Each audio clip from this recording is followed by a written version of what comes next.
बचपने में भी दांत नहीं होते, बुढ़ापे में भी दांत चले जाते हैं, बचपने के अंदर शऊर नहीं होता, आखिर उम्र में भी शऊर खत्म होने लगता है। अल्लाह ताला इरशाद फरमाता है, तुम्हारे लिए मुबारक हो कि जिसने अपने माँ बाप का बुढ़ापा पाया, तो कम से कम आपको ये सआदत मिली है कि जिस माँ बाप ने तुम्हें बगैर किसी लालच के बचपन में पाला था, जिस माँ बाप ने अपनी दौलत तुम पे लुटाई थी। हजरत मोहतरम, बाप कोई भी हो, अमीर हो या गरीब हो, अमीर अपने हिसाब से अपने बच्चों पे सर्फ करते हैं, मगर इसका मतलब ये नहीं कि जो गरीब होता है उसे अपने बच्चों से प्यार नहीं होता।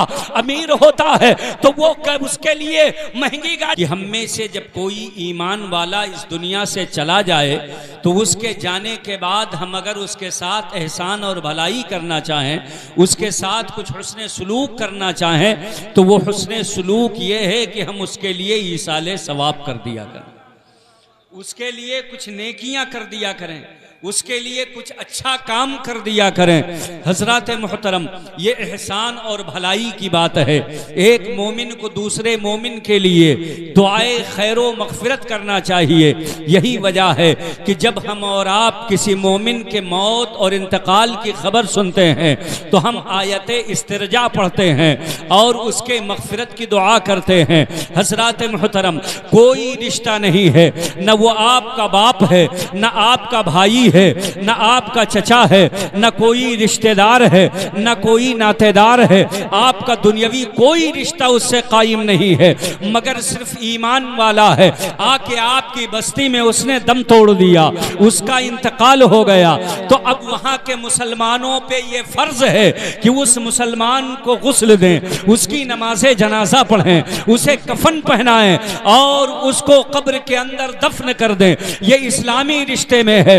हजरात, दुआए जनाजा क्या है? जनाजे में क्या किया जाता है?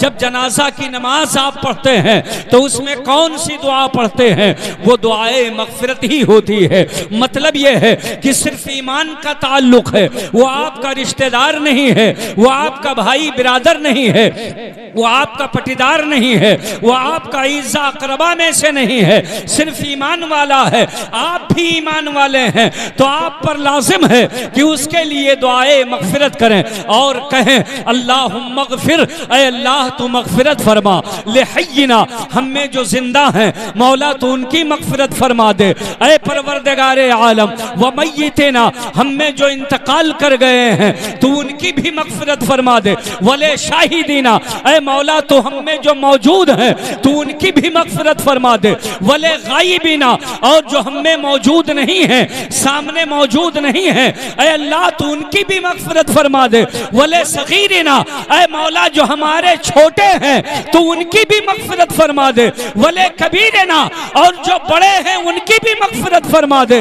हज़रात मोहतरम, आप दुआ करते हैं, अल्लाहुम्मा मन अहयीतहु मिन्ना फ़अहयिही अलल इस्लाम, ऐ परवरदिगार हम में तू जिसको जिंदगी अता फरमा तो उसे इस्लाम पर जिंदगी अता फरमा, और जिसे तू मौत अता फरमा ऐ मौला तू उसका खात्मा ईमान पर फरमा। सुभान अल्लाह, सुभान अल्लाह, सुभान अल्लाह। हज़रात मोहतरम, ये दुआ सुभान अल्लाह आप पढ़ते हैं, दुआए जनाजा है ये।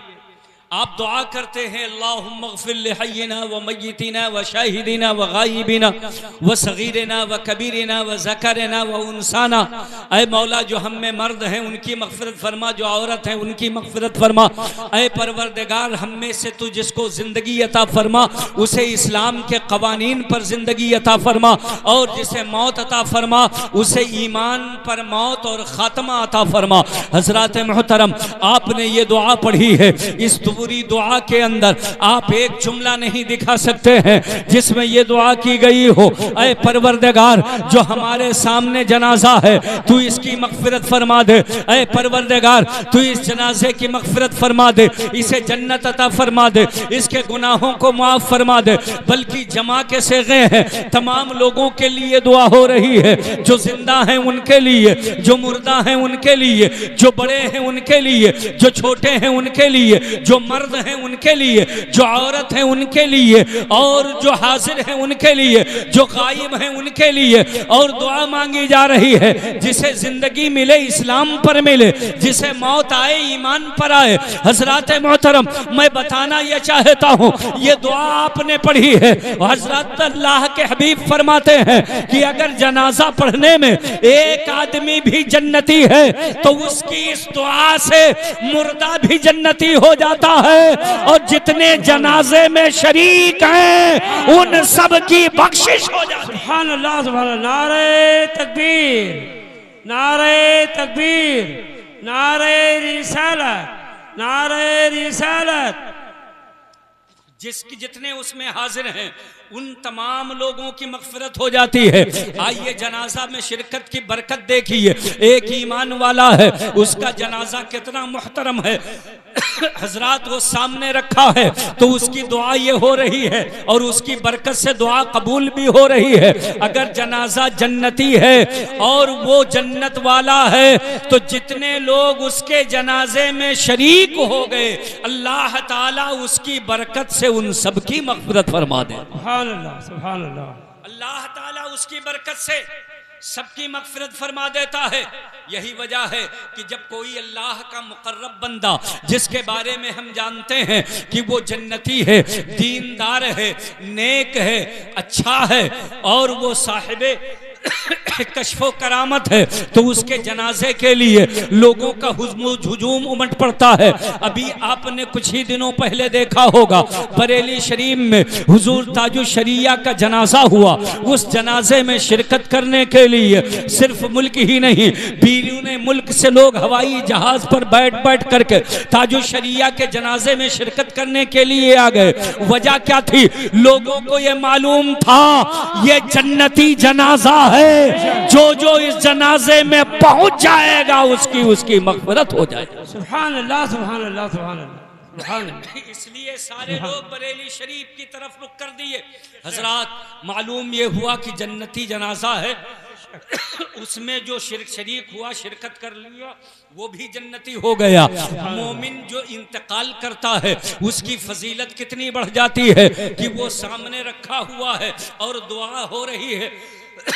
उसके सामने रखने की वजह से बेस थोड़ा कम करे,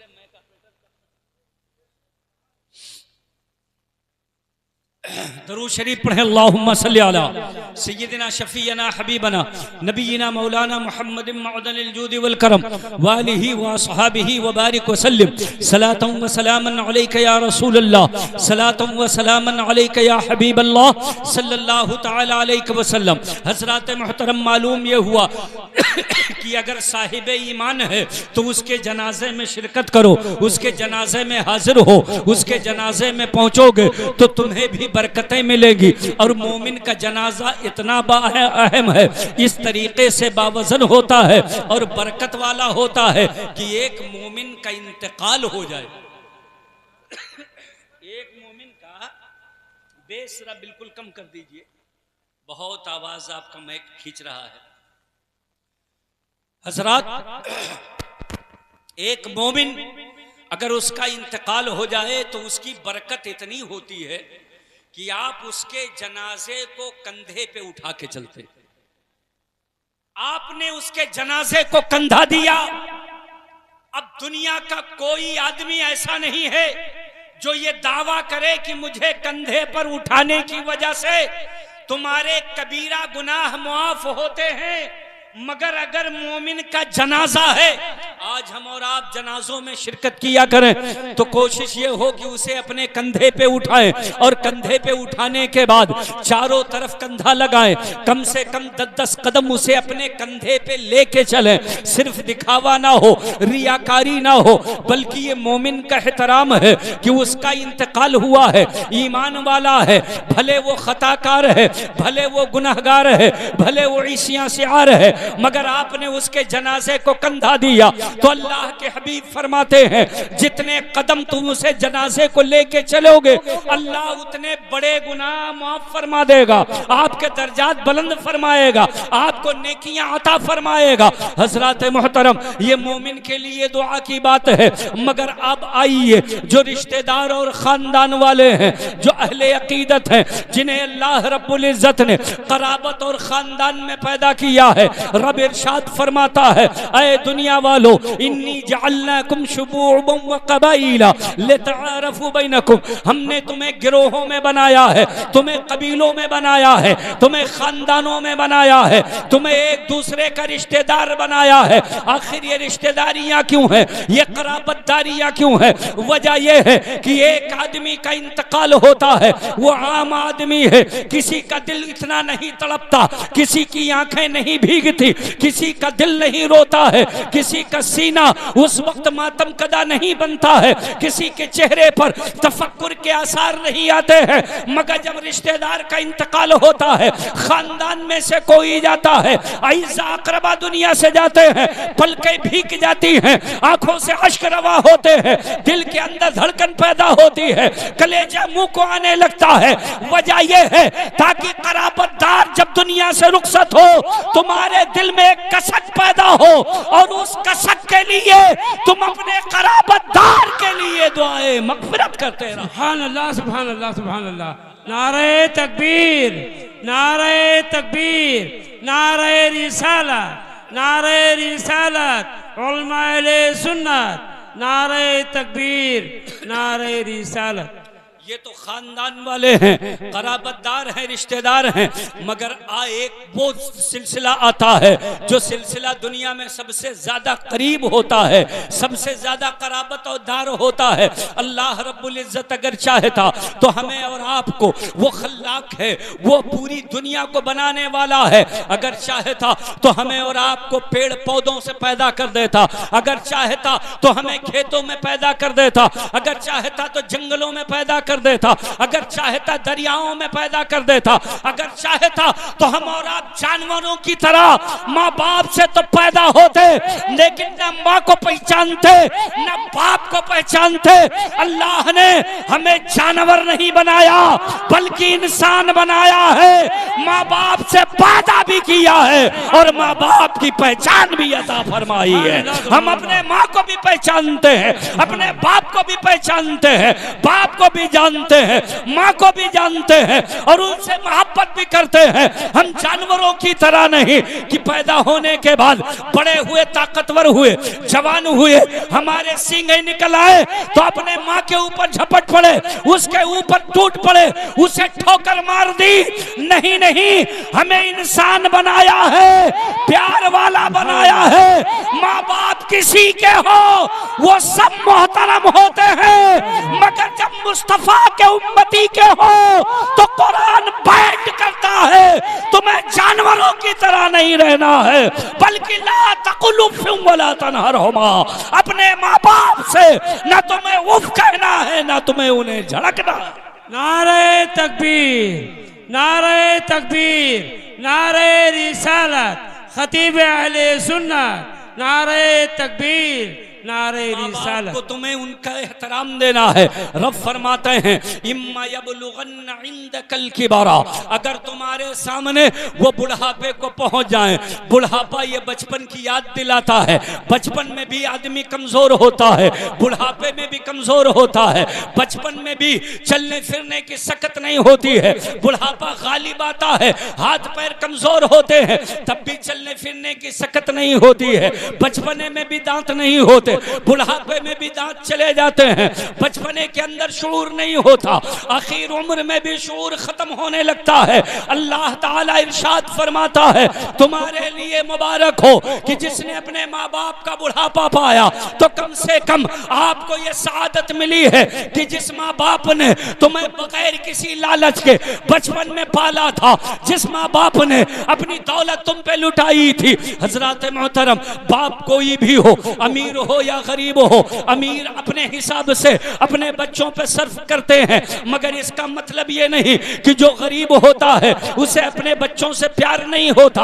अमीर होता है तो वो उसके लिए महंगी गाड़ियां ला करके देता है, 10-10, 15-15 हजार और 25-25 हजार की प्लास्टिक की गाड़ियां लाता है। मगर एक गरीब आदमी जो मजदूरी करता है, दिन भर किसी के मकान पर उसने ईंटा गारा का काम किया, पल्लेदारी की, या शहरों में रिक्शा चलाया, 200-400 रुपया कमा के लाने वाला अगर 10 रुपए की भी गाड़ी अपने बच्चे को ला के देता है तो उसकी मोहब्बत उस अमीर से कम नहीं है जो लाखों और हजारों का सामान देता है। ये माँ बाप अपने पसीने की कमाई से अपना प्यार लुटा करके अपने बच्चे पर अपनी शफकत और मोहब्बत की बारिश करता है, और जिसे मेहनत से कमाया था अपने बेटे के लाड पे बिलादरे खर्च कर देता। सुभान अल्लाह, सुभान अल्लाह, सुभान अल्लाह, सुभान होती अल्लाह। है आदमी अमीर हो या गरीब हो, औलाद से वही मोहब्बत होती है, बल्कि गरीबी में बच्चे पालना और बड़ा मुश्किल काम होता है, बड़ा कठिन होता है। आज माएँ अपने बच्चों को डायपर पहना करके बेफिक्र होकर बिस्तर पर सुला देती हैं, मगर आज से 25-30 साल पहले जब हम लोगों का बचपना था, डायपर का वजूद नहीं था, लोगों के पास माल की फरावानी नहीं थी, लोगों के पास दौलत का अंबार नहीं था, पैसों की बहुतात नहीं थी। उस वक्त जब कपड़े लोगों को बड़ी मुश्किलों और मशक्कतों से मिलते थे, हजरात मोहतरम, उस वक्त माँ बाप का अपने बच्चों को पालना, उस कपकपाती हुई सर्दी में जब कपड़े भीग जाते थे, बिस्तर गीला हो जाता था, दूसरा बिस्तर लेपेट बिछाने को नहीं होता था, कपड़ा बदलने को नहीं होता था, हमारी माएँ आग जलाकर पूरी रात उसके सामने बैठकर गुजार देती थी। आज बच्चा बीमार हो, उसे बुखार आए, रात में मोबाइल उठाते हैं, डॉक्टर को फोन कर देते हैं, उसकी महंगी फीस भरकर अपने घरों में बुला लेते हैं या उसके दरवाजे पे लेके चले जाते हैं। मगर वो जमाना जब देहातों में डॉक्टर दस्तयाब नहीं थे, हमारे माँ बाप रात भर बेकरारी और बेचैनी में बुजुर्गों को याद करके कभी या हुसैन कहकर, कभी या अली मुश्किल कुशा कहकर, कभी मदीने वाले को याद करके, कभी गाजी सरकार की मिन्नतें मानकर जिन्होंने अपने बच्चों की परवरिश की है, जरा उनका के कलेजे से पूछिए कि अपने बच्चे से उन्हें इस कदर प्यार क्यों था। हजरात, ये प्यार इस लालच से नहीं कि मेरा बेटा बड़ा होकर पूरी दुनिया को खरीद कर मेरे कदमों में डाल देगा, बल्कि ये उस मोहब्बत की वजह से थी जो माँ बाप के सीने में अल्लाह ने पैदा किया। सुभान अल्लाह, सुभान अल्लाह, सुभान अल्लाह, सुभान अल्लाह। पाएगा कोई गारंटी नहीं, पढ़ भी पाएगा कि कोई गारंटी नहीं, तरक्की करेगा कोई गारंटी नहीं, बाकी रहेगा कोई गारंटी नहीं, चल फिर पाएगा कोई गारंटी नहीं। मगर माँ बाप बचपने में बेपनाह उससे मोहब्बत करते हैं, अपनी दौलत को बेदरेग उस पर खर्च करते हैं, उसे पाल पोस कर बड़ा किया। बताओ दुनिया में तुम्हारे लिए इतना मेहरबान कौन है? हजरात, आज आप जिससे 2 पैसा लेना चाहते हैं वो अपना मकसद अपने दिल में छुपा लेता है, जाहिर कर पाए या नहीं। बिला मतलब कोई आपको 10 रुपया देने के लिए तैयार नहीं, बिला जरूरत आपसे कोई उल्फत जताने को तैयार नहीं, बगैर किसी वजह के आपसे कोई मोहब्बत जताने को तैयार नहीं है। मोहब्बत थोड़ी होती है, मकसद उसके पीछे बड़ा छुपा होता है। बिला मकसद अगर इतना शफीक अल्लाह ने किसी को दुनिया में तुम्हारे लिए बनाया है तो वो माँ बाप है जो बिला जरूरत और बगैर लालच तुमसे मोहब्बत करते हैं। सुभान अल्लाह, सुभान अल्लाह। नारे तकबीर, नारे तकबीर, नारे रिसालत, नारे रिसालत, खतीब अहले सुन्नत, नारे तकबीर, नारे रिसालत। आप जवान हो गए, बड़े हो गए, हाथ पैर में ताकत आ गई, कलेजे में दम आ गया, सीने में कुव्वत आ गई, आवाज में सख्ती आ गई। अब आपके माँ बाप बूढ़े हैं तो उन पर चिल्लाओ नहीं, अपने बाजुओं की ताकत का इस्तेमाल उनके खिलाफ मत करो। रब इरशाद फरमाता है, इम्मा यबलुगन्ना इंदकल किबरा, अगर तुम्हारे सामने तुम्हारे माँ बाप बुढ़ापे को पहुंच जाएं, इहदाहुमा, उनमें का एक, चाहे माँ या बाप, औ किलाहुमा, या माँ बाप दोनों का जमाना तुम पा जाओ, रब फरमाता फला तकुल लहुमा उफ, तो उनके सामने तुम कभी उफ मत करो। सुभान अल्लाह, सुभान अल्लाह। उनका फैसला तुम्हारी सोच के खिलाफ भी हो तो उस वक्त तुम अपने माँ बाप से उफ ना करो। और अल्लाह इरशाद फरमाता है वाला तन्हरहुमा, उन्हें झड़को मत, उनके सामने सख्ती का इजहार मत करो, अपने पौवा का प्रदर्शन मत करो, अपनी ताकत का इजहार मत करो। और अल्लाह ने हमें और आपको बताया, कुरान शरीफ में रब ने तालीम दी, फरमाया वकुल लहुमा कौलन करीमा, जब उनके सामने बोलो तो नर्म बोलो, आवाज को पस्त करके बोलो, रफ्तार को धीमा करके बोलो, लहजे में चाशनी पैदा करके बोलो। आवाज में बड़ी सख्ती है मगर माँ बाप के सामने गुर्राने के लिए नहीं, माँ बाप के सामने दहाड़ने के लिए नहीं है। आवाज में बड़ी तुरशी है तो आप उस लहजे को नरम करो। वकुल लहुमा कौलन करीमा, उनके सामने बोलो तो मीठी मीठी बातें बोलो, अच्छी बातें बोलो, लहजे को नरम करके बोलो, आवाज को पस्त करके बोलो। वख्फिज लहुमा जनाह ज़िल्ल मिनर रहमा, अपने रहमत के बाजू उनके लिए खोले रहो और कहते रहो रब्बिरहमहुमा कमा रब्बयानी सगीरा, ऐ परवरदिगार तो इन पर उस तरह रहम फरमा जैसे इन्होंने मुझे बचपने में पाला है, जैसे इन्होंने मुझ पर बचपने में मेहरबानी किया है, जिस तरह बचपने में शफकत की है, जिस तरह बचपने में मुरव्वत के साथ रहे हैं। हजरात मोहतरम, आज जहां जहां तक मेरी आवाज पहुंच रही है, अगर वालिदैन की नेमतें उन्हें हासिल हैं, उस नेमत को पहचानो, उस नेमत की कदर करो। माँ बाप की अजमत को जानो, उनकी कद्र को पहचानो, थोड़ी देर उन्हें टाइम दे दिया करो, उनके पास बैठा करो। हजरात जरा तसव्वुर फरमाइए, हमारे और आपके नबी इरशाद फरमाते हैं, नबी ने इरशाद फरमाया अन्नज़रु इला वजह अबी इबादतुन व हज्जुन मबरूर। अल्लाह के नबी इरशाद फरमाते हैं कि माँ बाप का चेहरा देखना तुम्हारे लिए हज्जे मकबूल का सवाब अता करता। नबी ने इरशाद फरमाया कि जिसने माँ बाप के चेहरे को मुस्कुरा के देख लिया, इसमें हिकमतें कितनी पोशीदा हैं, आप गौर फरमाइए। माँ बाप का चेहरा देखना है, वो भी गुस्से की वजह से नहीं, लबों पे मुस्कुराहट सजा करके, अपने चेहरे को मुलायम करके, उनके सामने नजरों को झुका करके, हया के साथ, अदब व एहतराम के साथ।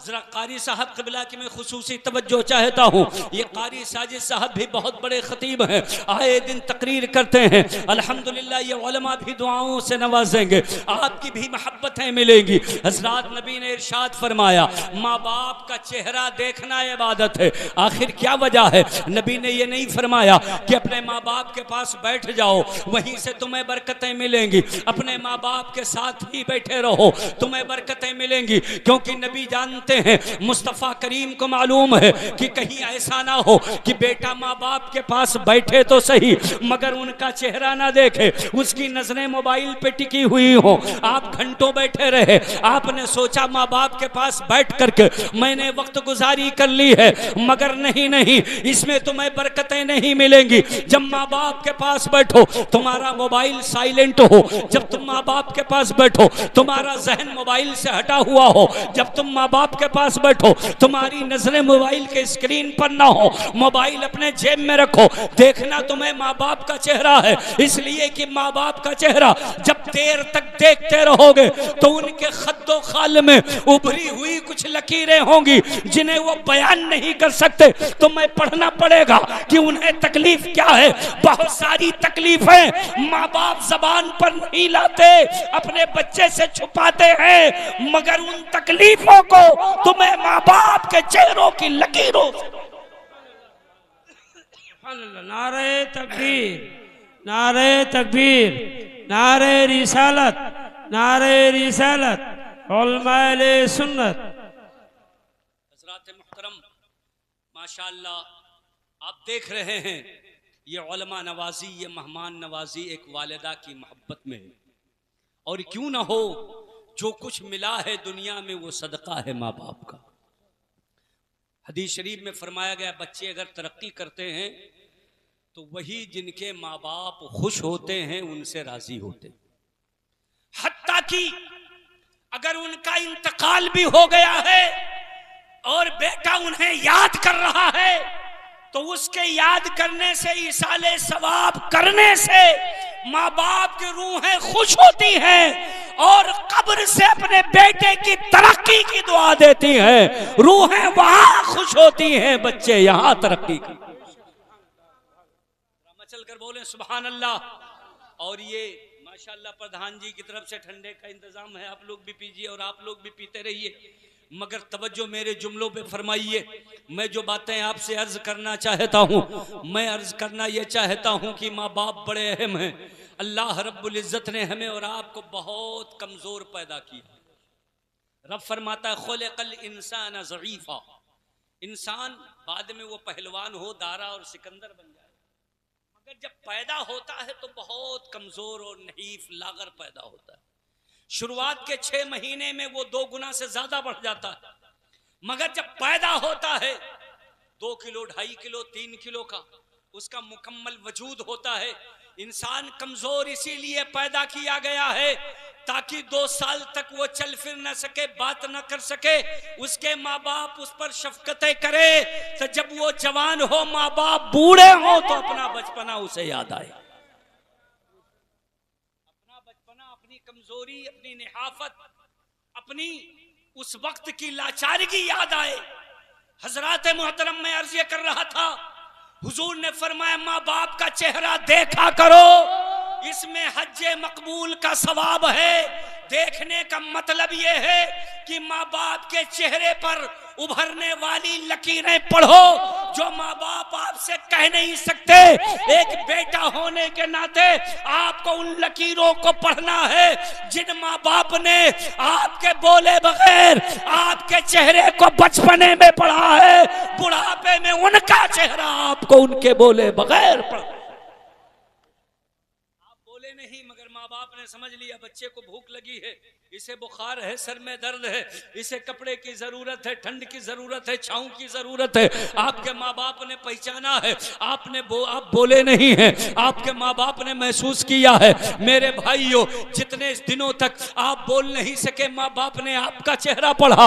अब माँ बाप खामोश हैं तो आप उनका चेहरा पढ़ो, उनके चेहरे को देखो, माँ बाप खुश हैं कि नहीं, उनकी पेशानी चमक रही है कि नहीं, उनके चेहरे पे नूरानियत है कि नहीं। उनका दिल अगर खुश होगा तो उनके चेहरे पर कशिश और नूरानियत बता देगी कि आपकी बीवी और बच्चों से वालिदैन को कोई तकलीफ नहीं है। हजरात मोहतरम, अगर उन्हें कुछ परेशानी लाहिक हुई तो उनके चेहरे गवाही देंगे, उनका चेहरा बयान करेगा।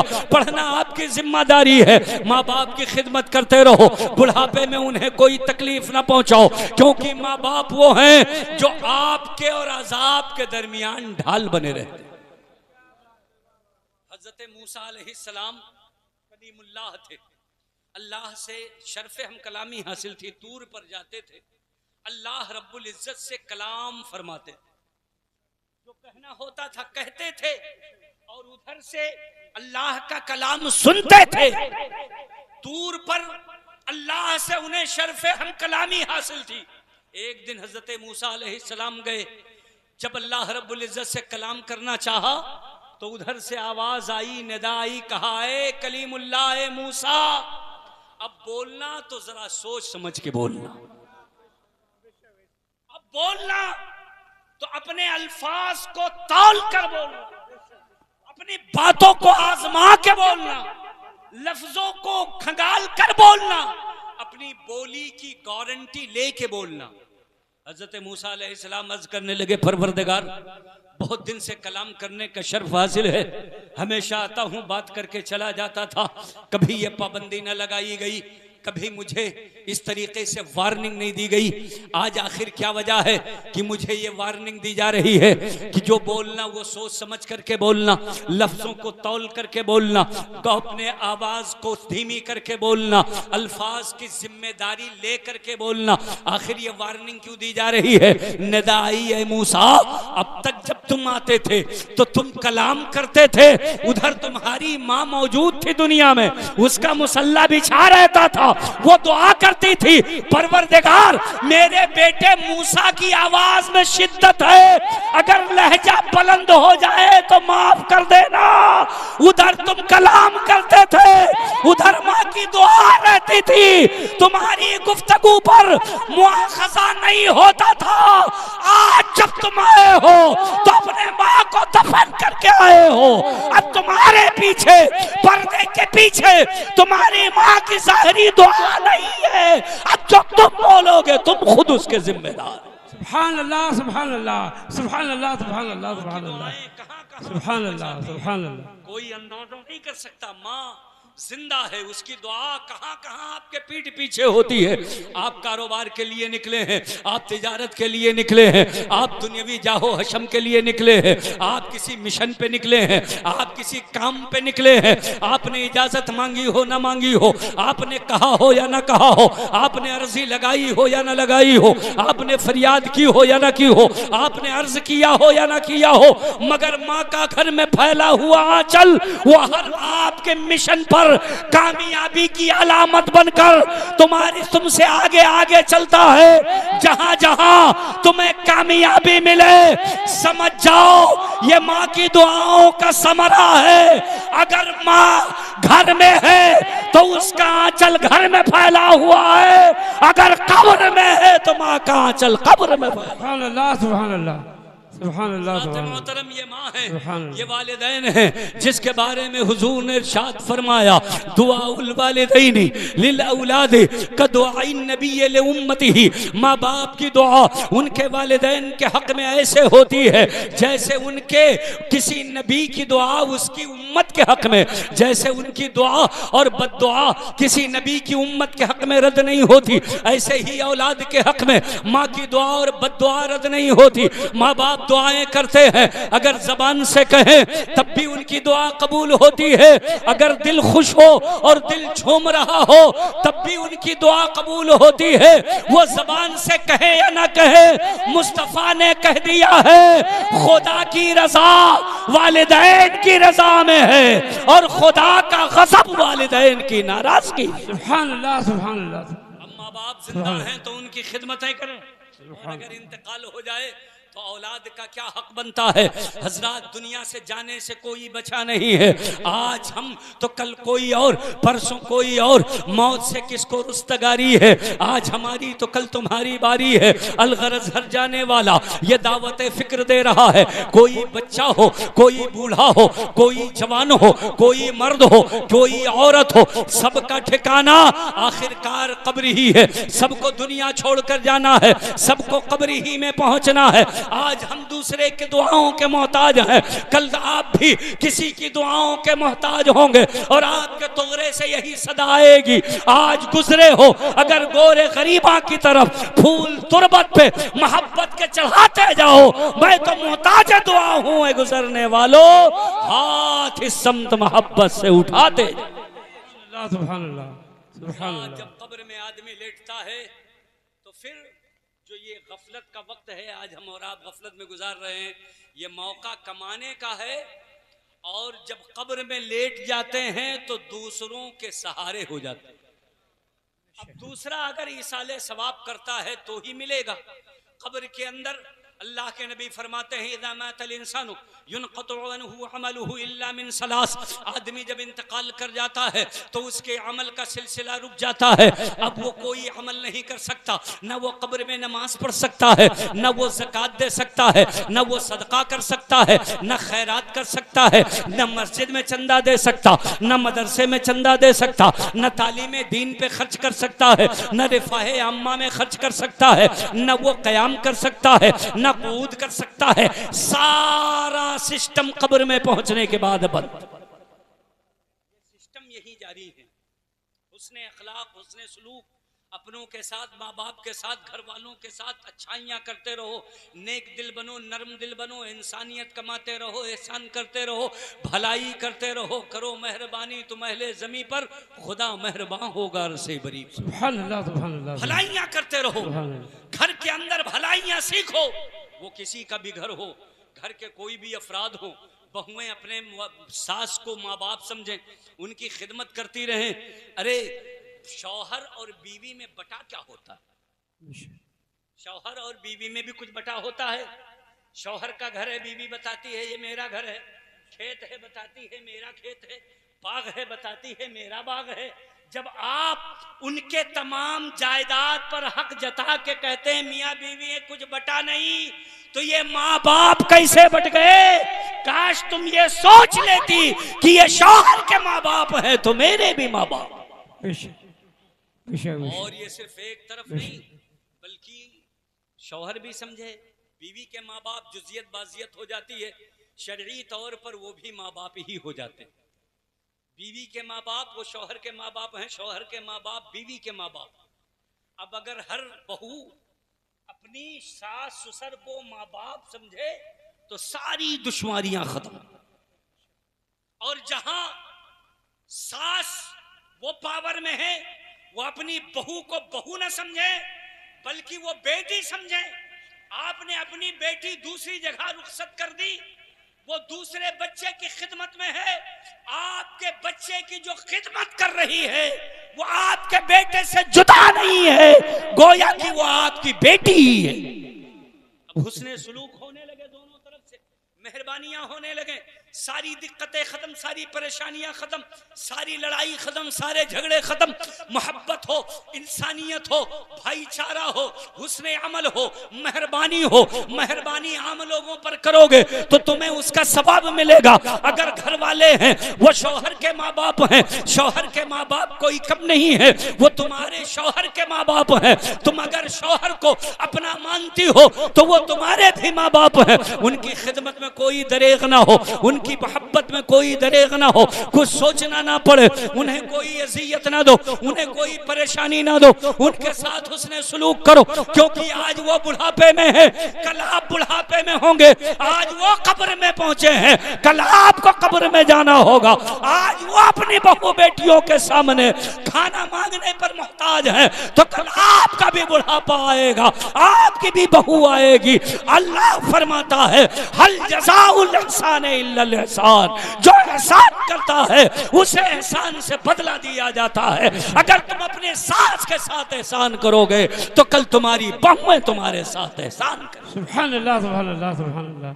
नारे तकबीर, नारे तकबीर, नारे रिसालत, नारे रिसालत, खतीब अहले सुन्नत, नारे तकबीर, नारे रिसालत। अल्लाह के नबी ने फरमाया इंसान मर जाता है, अमल का सारा सिलसिला खत्म। प्रॉपर्टी चाहे जितनी छोड़ कर गए हो मगर कब्र से 10 रुपया सदका नहीं कर सकते, खैरात नहीं कर सकते।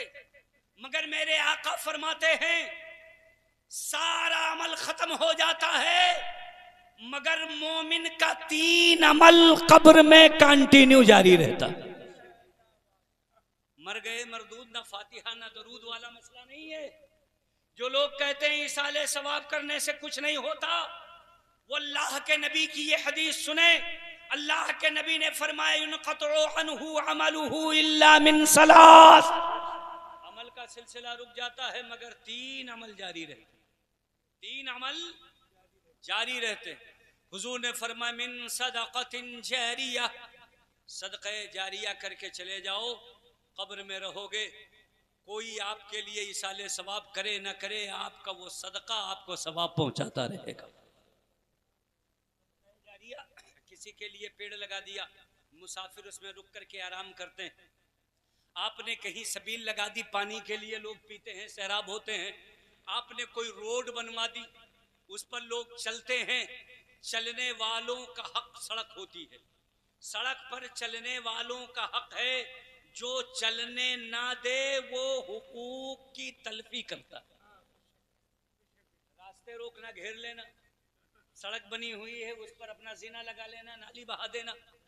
हुजूर ने फरमाया कि तुम सड़कों को गंदगियों से पाक रखो, उस पर जानवर बांध देना, उस पर खूंटे गाड़ देना, उस पर कांटे डाल देना। अल्लाह के नबी इरशाद फरमाते हैं रास्तों को कुशादा करो, तंग मत करो। माशाअल्लाह प्रधान जी प्रधान है, बहुत सारे खड़ंजे, नालियां, रिफाए आम्मा का काम, अगर उसमें खुलूस है तो यकीनन ये मरने के बाद फायदा पहुंचाएगा। नीयत अच्छी होनी चाहिए, सालिह नीयत हो।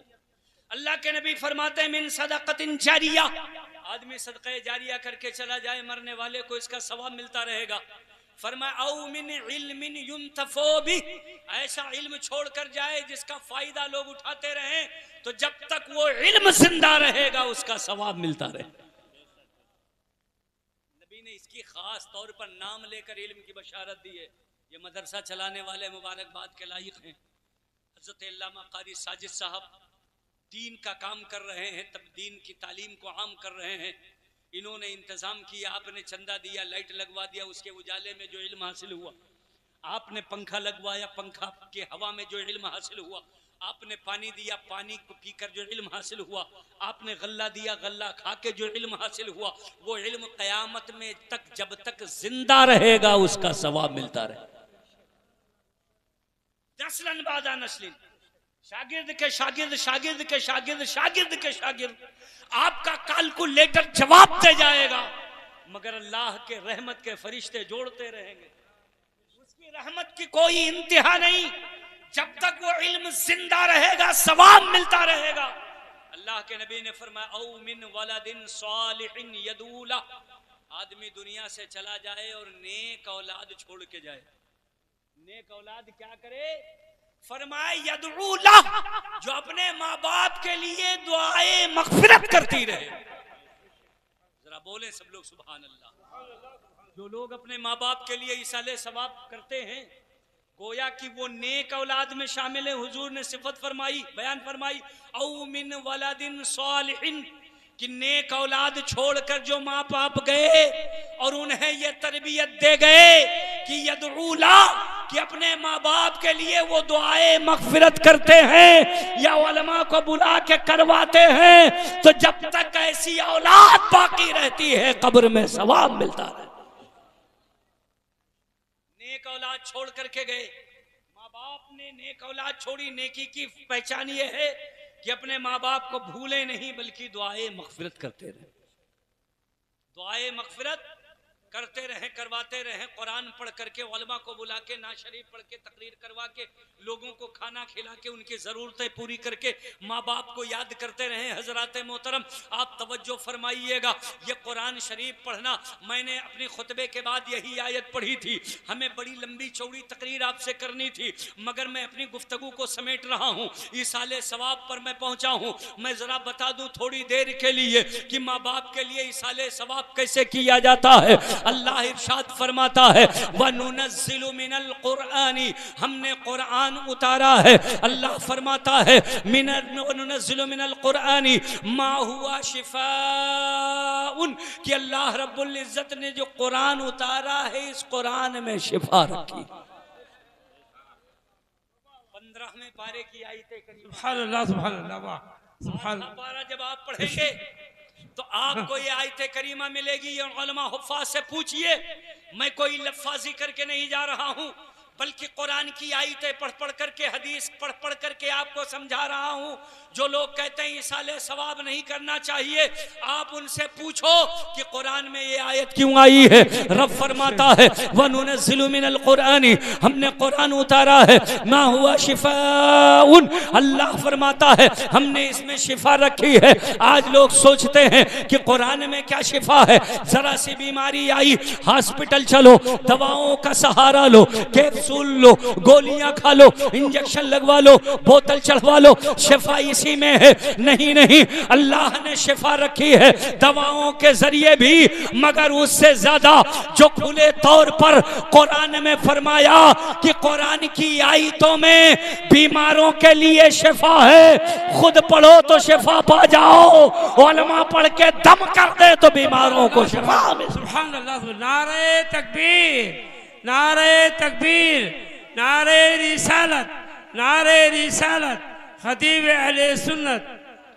आगे सुनिए, इसी आयत करीमा में अल्लाह फरमाता है वनुनज़्ज़िलु मिनल कुरआनी मा हुआ शिफाउन व रहमतुल लिल मोमिनीन, हमने जो कुरान उतारा है ये मोमिनों के लिए रहमत है। अब जरा इन वहाबियों देवबंदियों से पूछो, तुम कहते हो कुरान पढ़ने पढ़वाने से कुछ नहीं होता, इसाले सवाब से कुछ नहीं होता, कुरान पढ़कर बख्शने से कुछ नहीं होता।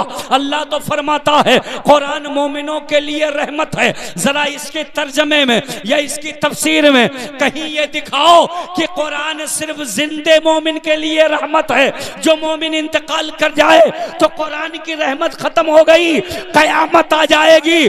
मगर कोई दिखा नहीं सकता, क्योंकि अल्लाह ने मुतलक फरमाया है ये कुरान मोमिन के लिए रहमत है। मोमिन घर में हो तो घर में रहमत है, अगर दुकान में पढ़े तो दुकान में रहमत है, मकान में पढ़े तो मकान में रहमत है, मैदान में पढ़े तो मैदान में रहमत है। कुरान कब्रिस्तान में पढ़ो तो कब्रिस्तान में रहमत है, पढ़कर भेज दो, इसाले सवाब कर दो तो मोमिन मुर्दों के लिए रहमत। नारे तकबीर, नारे रिसालत, अज़मत कुरान, अज़मत कुरान, नारे तकबीर, नारे रिसालत। अब कुरान पढ़कर इसाले सवाब कर दिया गया तो ये मोमिनों के लिए रहमत है, वो चाहे कब्र में हो जिसके लिए भेजा गया।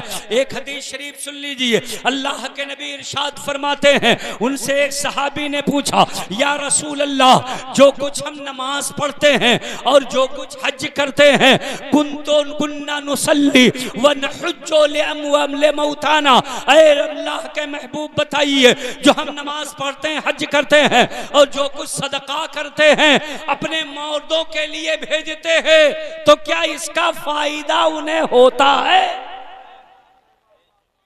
सहाबा ने पूछा, या रसूल अल्लाह, हम नमाजें पढ़ करके, नफल नमाज और औलाद जो भी नेकी करे माँ बाप के हिस्से में वो ऑटोमेटिक पहुंचता, जो भी नेकी करता है अल्लाह ताला ने ज्वाइंट खाता ऑटोमेटिक बना रखा। आपने नेकी किया, माँ बाप को उसका हिस्सा मिल गया। आपने इसाले सवाब किया, नहीं किया। हदीस शरीफ भी इसकी गवाही दे रही है। हज़रत अल्लाह के नबी सल्लल्लाहु अलैहि वसल्लम इरशाद फरमाते हैं कि बनी इसराइल में हज़रत मूसा अलैहिस्सलाम एक कब्र के पास से गुजरे, उस पर अजाब हो रहा था। फिर कुछ दिन के बाद वहां से गुजरे, देखा रहमत बरस रही है।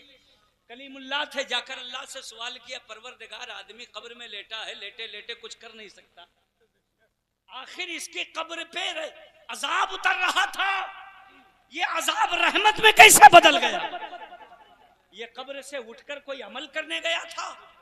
तो अल्लाह ने जवाब दिया, नहीं, ये अजाब रहमत में बदला इसके अमल से नहीं, बल्कि इसकी औलाद के अमल से।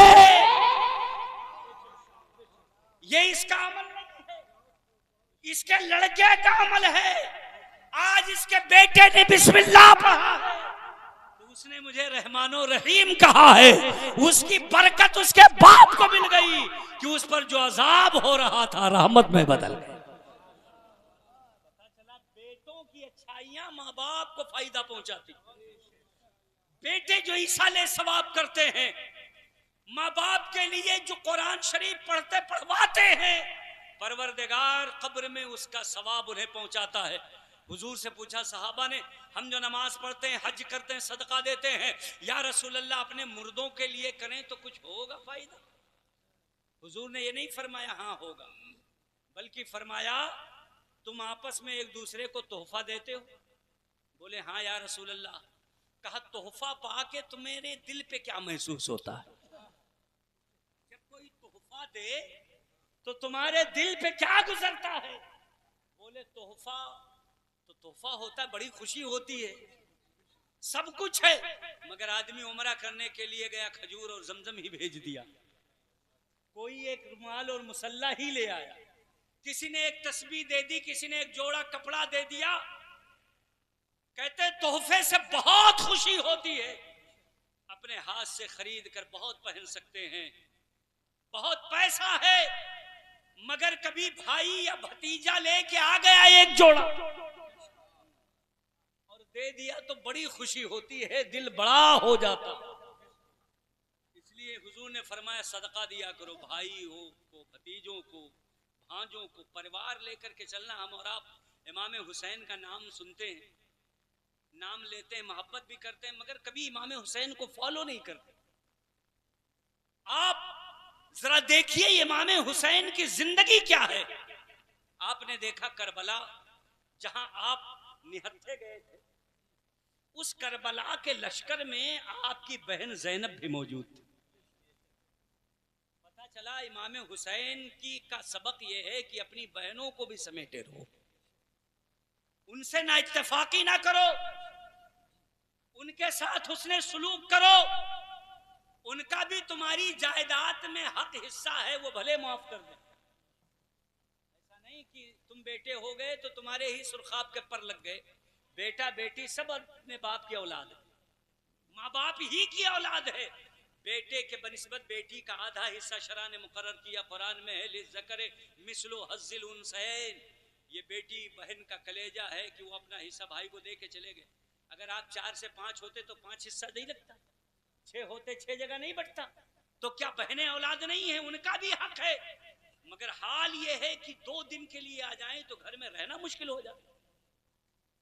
वो आखिरकार अपना दर्द छुपा के अपने शौहरों से बहाने करती हैं कि बेटे की तालीम का नुकसान हो रहा था, बच्चे की पढ़ाई खराब हो रही थी, हमने सोचा आपके खाने पीने में दिक्कत क्या होगी, इसलिए मैं अपने घर से जल्दी चली आई। हकीकत ये होती है कि उनका जीना अजीरन होता है। बहुत सारे घरों में इल्ला माशाअल्लाह जहां रहमतो नूर का सलूक होता है, मैं उनको नहीं कहता, मगर जो मैंने मुआशरे में देख रखा है उमूमन ये हालात होते हैं। तो इमाम हुसैन को देखो, आप घर में नहीं करबला में हैं, खेमे में हैं, तो वहां बहन को समेटे हुए हैं, भांजों को समेटे हुए। हजरत कासिम आपके साथ हैं, भतीजा यतीम है तो छोड़ा नहीं, मदीना में है तो गले लगाए हैं, करबला में है तो गले लगाए। बोल दें लोग, बोल दें सुभान अल्लाह। पूरा मजमा हाथ उठा के बोले सुभान अल्लाह। हमें दर से इबरत हासिल करना चाहिए। आज चचा भतीजे को नहीं मानता, भतीजा चचे को नहीं मानता। बेटा अपने माँ के साथ अगर हुस्ने सलूक कर भी ले तो सास को भूल जाता है, उनके साथ बदतमीजी होती है, चची के साथ या खाला के साथ। मेरे भाइयों, हमारे और आपको शरीयत ने सिर्फ एक माँ और एक बाप नहीं दिए हैं, बल्कि अल्लाह के रसूल ने फरमाया 4 तुम्हारे बाप होते हैं। तुम्हारा पीर तुम्हारा बाप है, तुम्हारा उस्ताद तुम्हारा बाप है, तुम्हारा ससुर तुम्हारा बाप है, तुम्हारा बाप तुम्हारा बाप है। माओ के बारे में हुजूर ने फरमाया अल जन्नतो तहता अक़दाम उम्महातिकुम। ये उलमा बैठे हैं, माँ को उम्म कहा जाता है और जब माएँ हो तो उम्महात कहा जाता है। ये जमा का सेगा है, ये वाहिद सिग्नल के लिए नहीं है, ये जमा पुरूनल के लिए है, जमा का सेगा है। आप सोच सकते हैं बाप तो कई हो सकते हैं, मगर माँ तो वही है जिसने पैदा किया। तो हुजूर ने उम्म क्यों नहीं कहा कि तुम्हारी जन्नत तुम्हारे माँ के कदम के नीचे है, बल्कि फरमाया तहते अक़दाम उम्महातिकुम, तुम्हारी जन्नत तुम्हारी माँओं के पैर के नीचे। इस हदीस को समझो, सिर्फ माँ नहीं कहा बल्कि कहा माँओं के पैरों के नीचे है। मतलब तुम्हारी खाला भी तुम्हारी माँ है, तुम्हारी फूफी भी तुम्हारी माँ है, तुम्हारी चचाई भी तुम्हारी माँ है, बड़ी अम्मी भी तुम्हारी माँ है, तुम्हारी सास भी तुम्हारी माँ है। जो जो माँ के दर्जे में है उन सब के दिल को जीत के जन्नत हासिल। अगर बात समझ में आई हो तो बोले सुभान अल्लाह। आपको मेरे दीन ने जो पैगाम दिया है, हमारे मजहब ने जो सिखाया है, हुजूर ने सिंगल नहीं कहा बल्कि जमा के साथ तमाम माओं को शामिल कर दिया जो माँ के दर्जे में। हुजूर ने फरमाया जन्नत तुम्हारे माओं के कदमों के नीचे। तोहफे दिया करो, दिल जीता करो। कुरान में चचा को बाप कहा गया। अल्लाह तबारक व तआला ने हजरत इब्राहीम अलैहिस्सलाम के जब चचा का जिक्र किया तो फरमाया वमा कान इस्तिग़फ़ारु इब्राहीम लिअबी। यहाँ तो हज़रत इब्राहीम की दुआए मग़फ़िरत थी, वो बाप के लिए नहीं, चचा के लिए। मगर कुरान ने चचा को बाप कहा। पता चला इन सब का एहतराम बाकी रहे, तोहफे दिया करो। हुजूर ने पूछा तोहफा पाके क्या होता है? सहाबा बोले बड़ी खुशी होती है। नबी ने फरमाया अरे यहाँ तो तुम खरीद भी सकते थे, तब भी तोहफा पाके खुश हो गए। कब्र वाले अमल नहीं कर सकते, जब उन्हें तोहफा पहुंचता है तो उन्हें कितनी खुशी होती है। फरमाया यहाँ रुमाल और कपड़ा खरीद सकते थे, फिर भी तोहफा पाके खुश होते हो, तो जो कब्र में लेटे हैं वो तो अमले सालेह अपने आप नहीं कर सकते, जब उनको अमले सालेह पहुंचता है, कुरान की तिलावत का सवाब पहुंचता है, तो इसी तरह वो भी खुशी मनाने लगते हैं। हदीस में आया कि हम जो अमले सालेह करते हैं, यही साले सवाब करते हैं, वो मुर्दों को फायदा होता है और वो हमारे मुताल्लिकीन को पहुंचता है, उन्हें खुशी भी होती है, उनकी रूहें खुश भी होती हैं। एक दूसरी हदीस सुन लीजिए, अल्लाह के नबी सल्लल्लाहु ताला अलैहि वसल्लम के पास हज़रत साद इब्ने अबी वक्कास, जो अशरे मुबश्शरा में सहाबी हैं, जिनकी जन्नती होने की नबी ने बशारत दी। हज़रत साद इब्ने अबी वक्कास वो सहाबी हैं जिन्होंने इस्लाम की तरफ से दुश्मनाने इस्लाम पर सबसे पहला तीर जंगे बद्र में चलाया था। ये वो सहाबी हैं जो हुजूर के आगे पीछे आने वाले तीर को अपने सीने पे लेते थे और उनके तरकश में लगे हुए तीर हुजूर अपने हाथ से निकालकर हज़रत साद इब्ने अबी वक्कास को बढ़ाते जाते थे और फरमाते थे इरमी या साद फइन्नका अंता असदुल्लाह, ऐ साद चलाते जाओ। हुजूर अपने हाथ से तरकश से तीर निकाल कर देते हैं, हज़रत साद चलाते चले जाते हैं। ये नबी के परवरदा, ये जन्नते सहाबी हैं। जब इनके माँ का इंतकाल हुआ, अपने माँ से बड़ी मोहब्बत करते थे, बड़ा प्यार करते थे, दुनिया में थी तो बड़ी खिदमत करते थे, उनकी एक एक आवाज पर लब्बैक कहते थे, रात रात भर उनके लिए पानी का प्याला लिए खड़े रहते थे, उनके चेहरे को कुरान की तरह तिलावत किया करते थे, पढ़ा करते थे, देखा करते थे, उनके चेहरे की लकीरों को समझा करते थे। जब उनका इंतकाल हो गया, दिल को सुकून नहीं मिल रहा है, दिल तड़प रहा है, बेकरार हो रहा है, परेशान हो गए। कहा या रसूल अल्लाह, जब वो दुनिया में थी तो मैं उनकी खिदमत करता था, अब हमारी माँ हमारे सामने नहीं है, ये हमारे बस में नहीं था कि हम उनको रोक लेते, मौत ना आने देते। अगर दौलत की बात होती तो दौलत लगा देते, सरवत लगा देते, पैसा खर्च कर देते, जैसे अल्लाह ने प्रधान जी को नवाजा है। अगर दौलत में ये पावर होती तो कोई दौलत वाला नहीं चाहता हमारे ऐसा बिछड़ कर कब्र में लेटे, कब्रिस्तान में जाएं, मगर मौत के आगे हर आदमी बेबस हो जाता है। वो सहाबी कहते हैं या रसूल अल्लाह, अब मैं क्या खिदमत करूं, कौन सा सदका करूं जो मेरी माँ को फायदा दे? सदका तो सब फायदा देता है, अय्यु सदका तो अफजलो या रसूल अल्लाह, ऐ अल्लाह के नबी कौन सा सदका करूं कि मेरे माँ को ज्यादा फायदा? या रसूल अल्लाह आप बताइए कौन सा सदका करूं, क्या खैरात करूं कि मेरे माँ को फायदा दे दे? अल्लाह के नबी ने इरशाद फरमाया अल माँ, तुम माँ के लिए पानी का इंतजाम करो।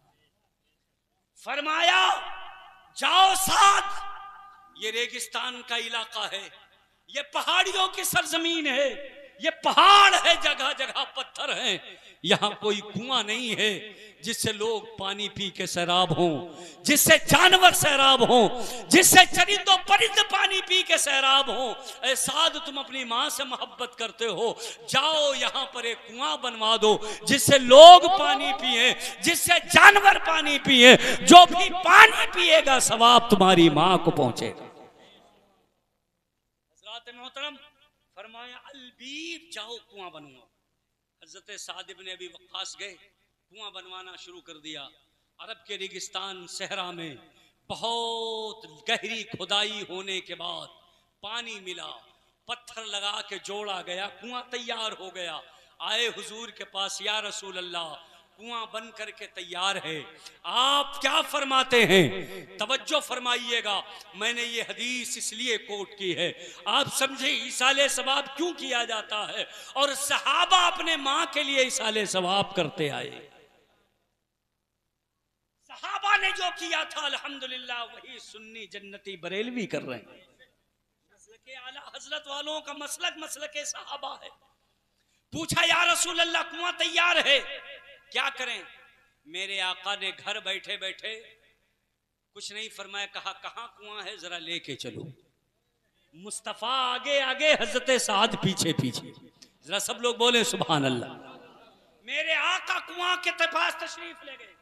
जब कुआं पर खड़े हो गए तो हाथ उठाया दुआ के लिए, फरमाया अल्लाहुम्मा हादिही ले उम्मे साद, ऐ बारेला इस कुआं का इसाले सवाब मैंने साद की मां के लिए कर दिया है। ऐ मौला इस कुएं के पानी का सवाब साद की मां को अता फरमा। हमसे पूछते हो फातिहा कहां से साबित है? देखो यहां से साबित है। हुजूर कुआं पर गए तो अब नाइबे मुस्तफा खाने के पास आते हैं, बुला के लाया जाता है। मस्जिद से, मदरसे से जहां मिलते हैं, सहाबा के तरीके पर, नबी के तरीके पर अमल करते हुए मदरसे में बैठे बैठे फातिहा नहीं हो जाती, मस्जिद में बैठे बैठे फातिहा नहीं हो जाती, बल्कि नबी चल करके कुएं पे आए हैं तो गुलामाने नबी चल करके इन फातिहा की जगह पे आ रहे हैं। और सुनो, हमने खाना रखा, फल रखा, सारी चीजें रखी, मगर अहले सुन्नत कभी पानी नहीं भूलते, क्योंकि पानी तो हुजूर ने लफ्ज में फरमा दिया। सुभान अल्लाह, सुभान अल्लाह, सुभान इतना पानी कुआं बनाओ या गिलास में रखो, इसकी कोई कैद नहीं जी। हुजूर ने फरमाया पानी का सदका करो। बेशक। इसलिए जब फातिहा होती है तो वहां पानी जरूर रख दिया जाता है। बेशक। ये हमारे बुजुर्गों ने, असलाफ ने हमें दिया है कि हुजूर ने पानी का नाम ले लिया है हदीस में, तो पानी जरूर होना चाहिए। पानी रख दिया। उसके बाद उलमा पहुंचे।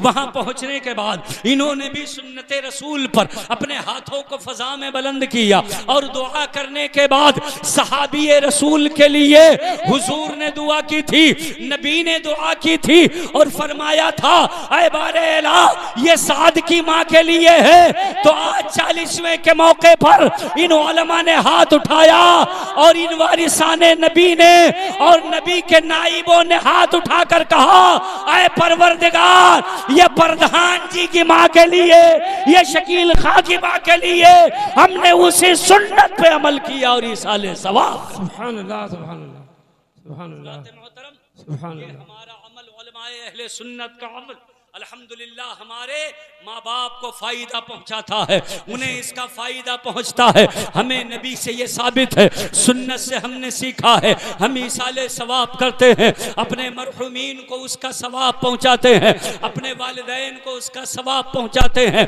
हजरत मोहतरम माँ बाप इस दुनिया से तशरीफ ले गए, उनके हुकूक में ये हक है कि वालिदैन के लिए औलाद दुनिया में रहकर इसाले सवाब करती रहे, उन्हें याद करती रहे, उनके लिए सवाब पहुंचाती रहे और कुछ न कुछ हमेशा उनके कब्रों पे जा करके उनके लिए नजरो नियाज करती रहे। एक रिवायत में आया, जुम्मा के दिन जो बच्चा अपने वालिदैन की कब्र पे जाता है अल्लाह उसकी मगफिरत फरमा देता है।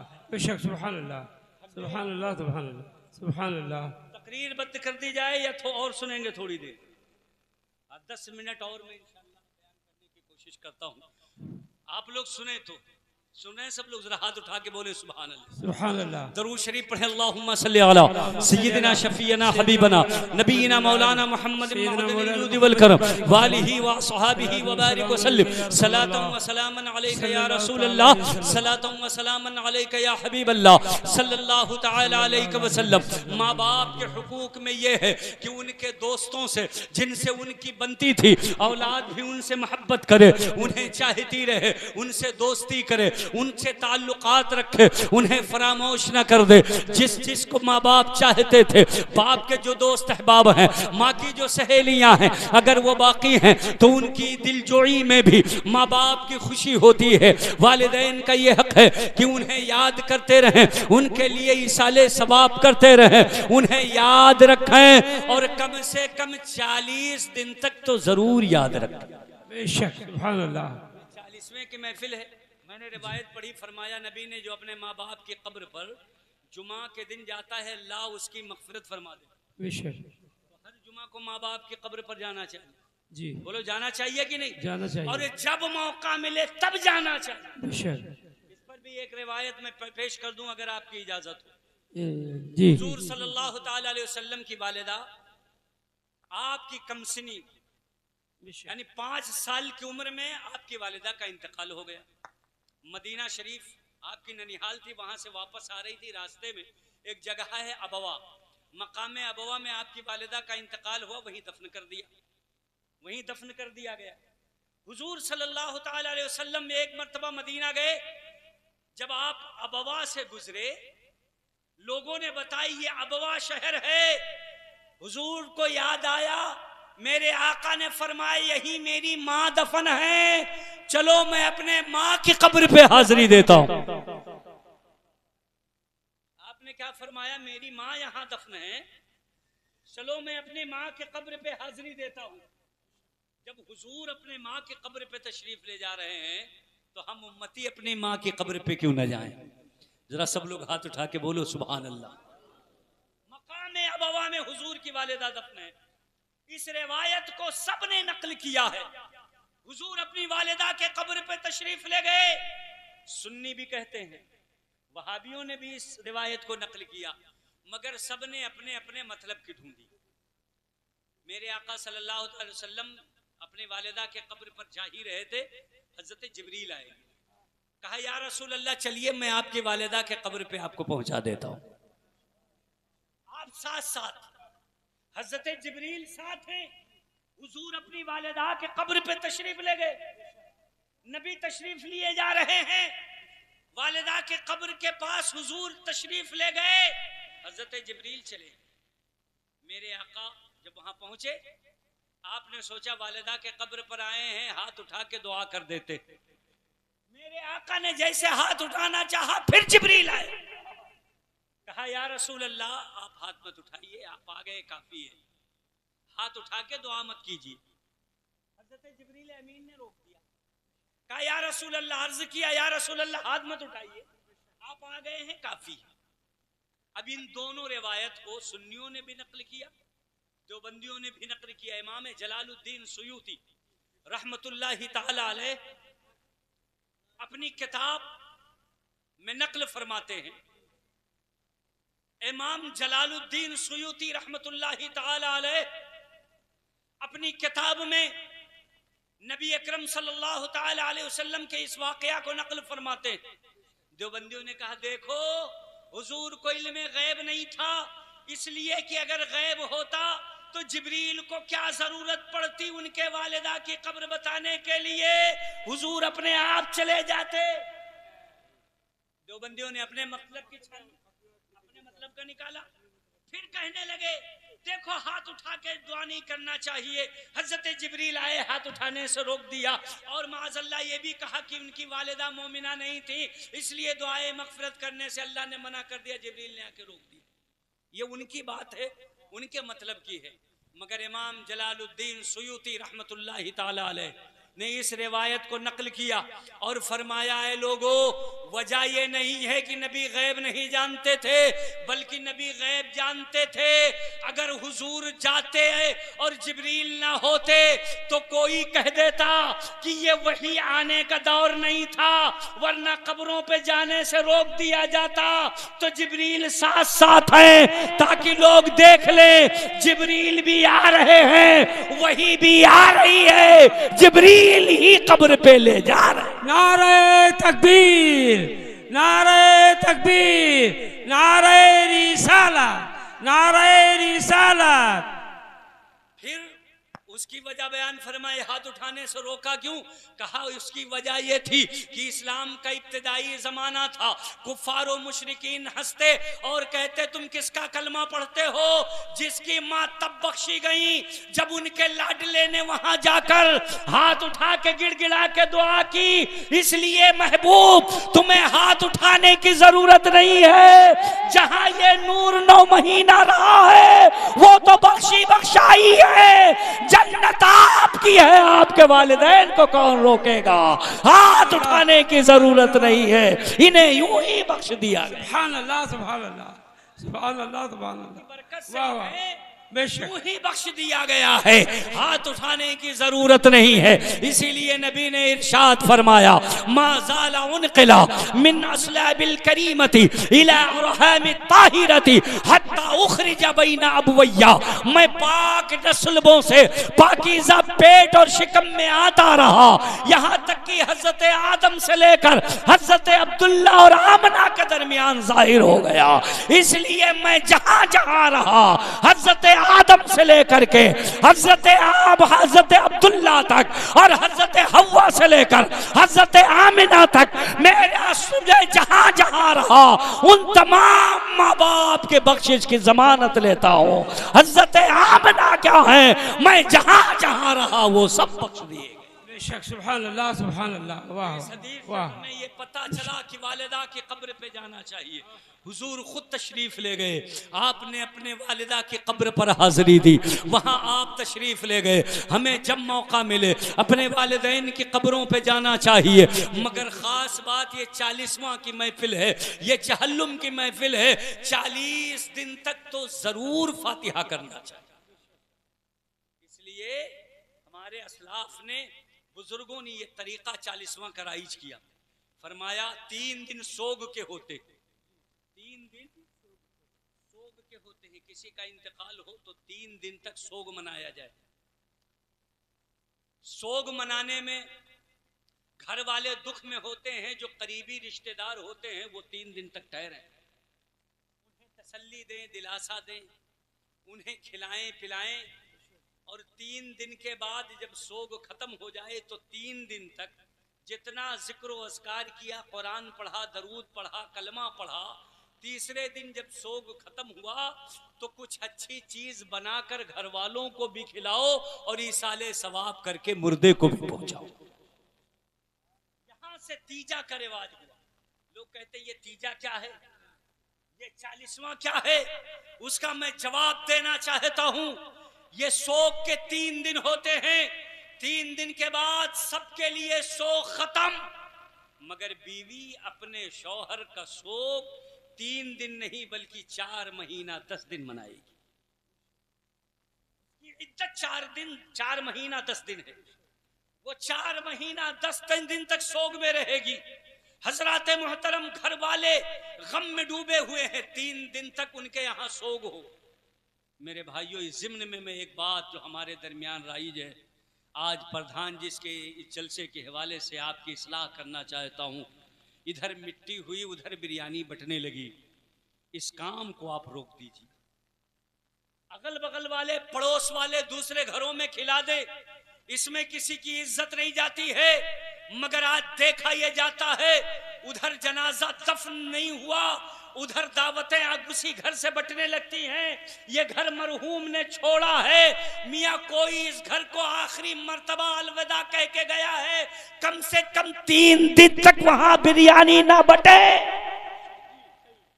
आलू की तहड़ी खा लो, पेट नहीं भरेगा, रिश्तेदार बुरा मान जाएंगे, इज्जतें खत्म हो जाएंगी। वहां हड्डियां चिबाना जरूरी है, वहां गोश्त का खाना जरूरी है, वहां बोटियों के लिए झगड़ा करना जरूरी है। नहीं नहीं, ऐ मेरी कौम के लोगों, जिस घर से जनाजा उठा है 3 दिन वहां सोग होता है। आप बिरयानी ही बंटवाना चाहते हो, पड़ोसियों का ये हक है, गांव वालों का ये हक है, पटीदारों का ये हक है। अपने अपने घरों से लोगों की मेहमान नवाजी कर दो, अपने अपने घरों से घर वालों को भी खिला दो। 3 दिन लगना चाहिए। किसी क्या जनाजा इस घर से निकला है, किसी की मैयत यहाँ से उठी है, किसी को अभी अभी गुस्ल दिया गया है, अभी अभी कफन पहना के उसके कब्र जैसी मंजिल के हवाले किया गया है। कम से कम हिसाबों किताब तक तो घर वाले ठहर जाओ और सोचो कि जो कब्र में गया है उस पर सवालों जवाब कितना मुश्किल हो रहा होगा, उसके लिए कितनी दुश्वार घड़ी होगी, कितनी मुश्किल मंजिल होगी। बिरयानी बांट करके ठट्ठे न लगाओ, बल्कि उसके लिए कुछ कलमाते खैर पढ़ करके इसाले सवाब करते। और 40 दिन का रिवाज बुजुर्गों ने रखा है। फरमाया 40 दिन एहतियातन इसलिए है कि 40 दिन कोई अजनबी हो, नए जगह पे जाता है तो 40 दिन तक उसका दिल नहीं लगता। 40 को अल्लाह रब्बुल इज्जत ने पसंद फरमाया। 40 की गिनती को जिक्र बार बार आया। अल्लाह रब्बुल इज्जत ने हजरत मूसा को तौरात भी 40 दिनों में अता फरमाई। 40 लैला का जिक्र आया। 40 दिन बुजुर्गाने दिन भी 40 दिन का चिल्ला करते हैं। 40 दिन में तूर मिली है, तू हजरत मूसा अलैहिस्सलाम को तौरात मिली है। 40 का बड़ा जिक्र है। 40 दिन के बुजुर्ग चिल्ला करते हैं और हुजूर ने फरमाया जो लुक़्मे हराम खा लेता है 40 दिन तक उसका असर उसके बदन में रहता है, उसकी दुआ कबूल नहीं होती, 40 दिन तक उसका असर रहता है। बुजुर्गाने दीन तज़किये नफ्स करते थे 40 दिन। फरमाया जब किसी का इंतकाल हो जाए तो 40 दिन उसके लिए खास तौर पर याद करो, रोज इसाले सवाब करो, रोजाना कब्र पर जाओ, खुदा ना खास्ता एक चावल भी उसके जिस्म में हराम चला गया हो तो उसका असर 40 दिन तक रहता है, दुआएं कबूल नहीं होती है। तो आप 40 दिन तक इसाले सवाब के जरिए उसके लिए सिफारिश करते रहो, मग़फ़िरत करते रहो। दिन पूरा हो जाए तो 40वां करो, इसाले सवाब करो। जिसकी जो तौफीक हो अपनी तौफीक के मुताबिक, अपनी हैसियत के मुताबिक ज़्यादा से ज़्यादा अपने माँ बाप के लिए खिदमत करे, इसाले सवाब करे। वो तमाम औलाद बहुत मुबारकबाद के लायक हैं जो ज़िंदा में माँ बाप का एहतराम करते हैं, मरने के बाद इसाले सवाब करते हैं, अपनी दौलत के को खर्च करके उनके लिए कुरान मजीद की तिलावत का इंतज़ाम करते हैं, नबी की नातों का इंतज़ाम करते हैं, अल्लाह रब्बुल इज़्ज़त के ज़िक्र का एहतमाम करते हैं और उस सब का सवाब अपने मरहूम को पहुंचा देते। आला हज़रत अज़ीमुल बरकत सैयदी सनदी आकाए नेमत, उनका उर्स भी चल रहा है। सब बरेली शरीफ जा रहे हैं दीवाने, अल्हम्दुलिल्लाह। हम लोग भी पाबा रकाब हैं बरेली शरीफ में, आला हज़रत का उर्स चल रहा है। तो आला हज़रत का उर्स का मौका भी है और ये चहल्लुम का मौका है। आला हज़रत ने हज़रत मौलाना फजलुर रहमान गंज मुरादाबादी, जो गंज मुरादाबाद के बहुत बड़े वली हैं, वो ऐसे वली हैं, बहुत बड़े अल्लामा भी थे और बहुत बड़े वली भी थे, आला हज़रत ही के दौर के हैं और बहुत बड़े वली थे। हमेशा रबीउल अव्वल में 100 चराग घी के जलाते थे। एक साहब ने देखा, कहा मौलाना फजूल खर्ची करो, यहाँ ना कोई पढ़ रहा है, ना लिख रहा है, ना कोई काम हो रहा, बिला वजह ये दिया वो भी घी के जलाने की क्या जरूरत, उजाले की जरूरत नहीं है, आप बिला वजह चराग वो भी घी के जलाते हैं। आपने फरमाया मेरा मकसद इस उजाले से फायदा लेना नहीं, बल्कि मैं ये चरागा तो हुजूर की आमद की खुशी में कर रहा हूं। वो आदमी बोला कि ये तो गलत है, आप क्यों जला रहे हो, इसे जलाना बंद करो। आपने फरमाया मेरा काम जलाना है, मैं जला रहा हूं, अगर तुम्हें बुरा लग रहा हो, फजूल खर्ची लग रहा हो तो तुम बुझा दो। मौलाना फजलुर रहमान साहब चराग जलाते जा रहे हैं, वो पीछे फूंक मार मार के बुझाता जा रहा है। आखिरी चराग पर जब हजरत पहुंचे, आखिरी चराग जलाया, इसने फूंक मार के आखिरी बुझाया। हजरत पलट के देखे और उसे पलट कर दिखाया, कहा जिसे तू चराग फूंकों से बुझाया था वो नूरे खुदा है, कुफ्र की हरकत पे खंदा जन, फूंकों से ये चराग बुझाया न जाएगा, जिसे तूने बुझाया था देख अपने आप जलने लगे।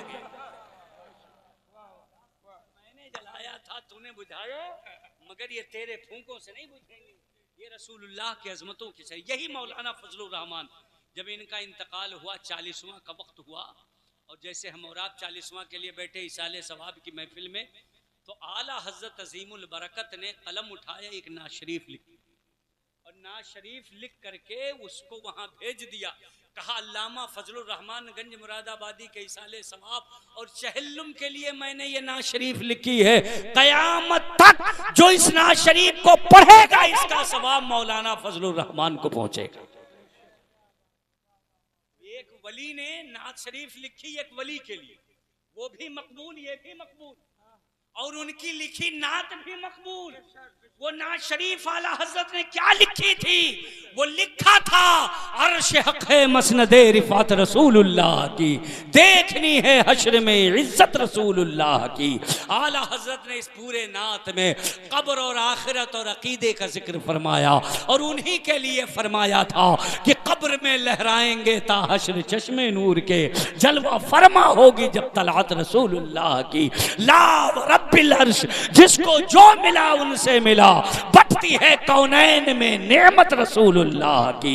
वो जहन्नम में गया जो उनसे मुस्तगनी हुआ है खलीलुल्लाह को, हाजत रसूलुल्लाह की। टूट जाएंगे गुनहगारों के फौरन कैदोबंद, हश्र में खुल जाएगी ताकत रसूलुल्लाह की। आपने ये नात लिख करके इसाले सवाब किया। आज प्रधान जी की वालिदा के चहल्लम की निस्बत से मैं वही नात शरीफ पढ़ रहा हूँ जो आला हजरत ने अल्लामा फजलुर रहमान के लिए लिखा था और इसाले सवाब किया था।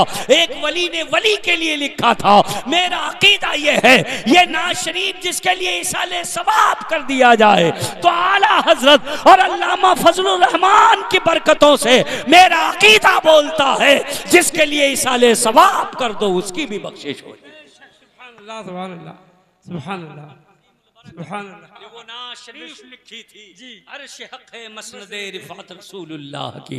फरमाया हुजूर का मकाम बहुत बुलंद है, अर्श हक आपका मसनद है और आप ही शफाअत करेंगे। फरमाया अर्श हक है मसनदे रिफात रसूलुल्लाह की, बहुत बुलंद शख्सियत है, आप शफाअत फरमाएंगे। फरमाया देखनी है हश्र में इज्जत रसूलुल्लाह की, तमाम गुनहगार वहां होंगे, रसूलुल्लाह का इज्जत व वकार वहां देखा जाएगा। कब्र में लहराएंगे ता हश्र चश्मे नूर के, जलवा फरमा होगी जब तलात रसूलुल्लाह की। ला व रब्बिल अर्श, जिसको जो मिला उनसे मिला, बटती है कौनैन में नेमत रसूलुल्लाह की। वो जहन्नम में गया जो उनसे मुस्तगनी हुआ है खलीलुल्लाह को, हाजत रसूलुल्लाह की। फरमाया सूरज उल्टे पांव पलटे, चांद इशारे से हो चाक, अंधे नजदी देख ले कुदरत रसूलुल्लाह की। वो जहन्नम में गया जो उनसे मुस्तगनी हुआ है खलीलुल्लाह को, हाजत रसूलुल्लाह की। तुझसे और जन्नत से क्या मतलब, वहां भी दूर हो हम रसूलुल्लाह के, जन्नत रसूलुल्लाह की। मैं भिखारी वो करीब, उनका खुदा उनसे फजू, और ना कहना नहीं आदत रसूलुल्लाह की। फरमाते हैं अहले सुन्नत का है बेड़ा पार असहाबे हुजूर, नज्म है और नाव है इतरत रसूलुल्लाह की। टूट जाएंगे गुनहगारों के फौरन कैदोबंद, हश्र में खुल जाएगी ताकत रसूलुल्लाह की। फरमाते हैं कि सुनो सुनो ऐ रज़ा खुद साहिबे कुरान है मद्दाहे हुजूर, तुझसे फिर मुमकिन है कब मिदहत रसूलुल्लाह की। नारे तकबीर, नारे तकबीर, नारे रिसालत, नारे रिसालत, खतीब अहले सुन्नत, नारे तकबीर, नारे रिसालत। सुभान अल्लाह। नात शरीफ के जरिए हम सब इसका सवाब मरहूमा की रूह को भेजते हैं। अल्लाह पूरी महफिल का सवाब, सारे इंतज़ाम इंसराम का सवाब प्रधान जी की वालिदा को अता फरमाए। हम सब को भी अपने वालिदैन को याद करने की और जीते जी उनकी खिदमत की तौफीक अता फरमाए। वमा तौफीक़ी इल्ला बिल्लाह व आखिरु दावानिल हम्दुलिल्लाहि रब्बिल आलमीन। अस्सलामु अलैकुम व रहमतुल्लाहि व बरकातुहू। काबे के बदरूद जा तुम पे करोड़ों दुरूद, काबे के बदरूद जा तुम पे करोड़ों दुरूद, तैबा के शमशो दहा तुम पे करो। अर्श जिसको जो मिला उनसे मिला, बटती है कौनैन में नेमत रसूलुल्लाह की। अहले सुन्नत का है बेड़ा पार असहाबे हुजूर, नज्म है और नाव है इतरत रसूलुल्लाह की। टूट जाएंगे गुनहगारों के फौरन कैदोबंद, हश्र में खुल जाएगी ताकत रसूलुल्लाह की। बेशक ऐ रज़ा खुद साहिबे कुरान है मद्दाहे हुजूर, तुझसे फिर मुमकिन है कब मिदहत रसूलुल्लाह की। हज़रात मोहतरम, आज हम और आप जिस महफिल नूर में शिरकत की सआदत हासिल कर रहे हैं, ये महफिल बाबरकत आली जनाब मोहतरम बहादुर ख़ान साहब उर्फ घसियारे प्रधान और मोहतरम जमील अहमद ख़ान साहब की वालिदा मरहूमा मग़फ़ूरा की साले सवाब और उनके चहल्लुम की महफिल है। हज़रात मोहतरम, मैं दुआ करता हूँ कि अल्लाह तबारक व तआला मेरे इस बयान और आपके सुनने पर और इस महफिल के पूरे इनेकाद पर जो सवाब अता फ़रमाए वो प्रधान जी की वालिदा की रूह को अता हो। मैं गुजारिश करूँगा, ये जो पीछे बच्चे बैठे हुए हैं, आप लोग या तो उठकर कहीं और चले जाएं अगर जलसा नहीं सुनना है, और अगर सुनना है तो इधर आकर के बैठ कर सुने। हर चीज़ का एक तरीक़ा होता है और तरीक़े से बाहर रह कर के कोई चीज़ फिर वो बेहासिल होती है। हमें जितनी देर भी बैठना चाहिए, जिस काम में भी हम लगें तो वो काम वही करें, उसके अलावा फिर कोई दूसरा काम एक साथ में नहीं होना चाहिए। अगर जलसा सुनना है, आपने हमको बुलाया है, हम आए हैं, आप रहेंगे तो भी हम तकरीर करेंगे, नहीं रहेंगे तब भी तकरीर करेंगे, हमको तकरीर करना है। अब सामने कोई बैठ कर के मोबाइल चलाए, खेले कूदे तो ये गपशप में जहन डिस्टर्ब होता है, फिर आपको हमारी बातों की अहमियत नहीं मालूम, आपको इसका अंदाज़ा नहीं कि कितनी अजीम और कीमती बातें हो रही हैं। तो इस सबसे पहले तो हमें ये सोचना चाहिए कि अल्लाह और रसूल की बातें, कुरान और हदीस की बातें हर वक्त नहीं होती। आप हर वक्त अपनी महफिलों में मशगूल रहते हैं, मगर कभी कभी ऐसे मौके आते हैं तो इन मौक़ों पर हमें ये सुनकर मालूमात हासिल करना चाहिए कि दीन क्या है, मज़हब इस्लाम क्या है, शरीयत क्या है, इसके उसूल और ज़वाबित क्या है, इसके क़वानीन क्या हैं, कुरान क्या कहता है, हदीस क्या कहती है, हमें दुनिया में किस तरह जीना चाहिए और किस तरीक़े से हमें ज़िंदगी गुजारना चाहिए, और हमारे दरमियान से जब कोई रुखसत हो, चला जाए तो हमें उसके लिए क्या करना चाहिए, हमारे महब्बत का तकाज़ा क्या है, हम उसे किस तरीक़े से फ़ायदा पहुँचा सकते हैं। हज़रात मोहतरम, इसी सिलसिले में ये महफिल मुनक्किद है। आप हज़रात ने उलमा के बयानात समाअत फरमाए, शोरा की खूबसूरत आवाज़ में नाते समाअत फरमाई, मिंबर शरीफ पर और भी उलमा तशरीफ़ फरमा हैं। ये अगर चाहें तो काफ़ी देर तक ये लोग भी बयान कर सकते हैं, मगर वक्त बहुत ज़्यादा आपका ना सर्फ हो, आपके आराम में डिस्टर्ब ना हो, इसलिए महफिल मुख्तसरन की जा रही है। ये हज़रत अल्लामा मौलाना नौशाद आलम साहब, उस्ताद जामिया गाज़िया फैज़ुल उलूम बख्शीपुरा बहराइच, हज़रत अल्लामा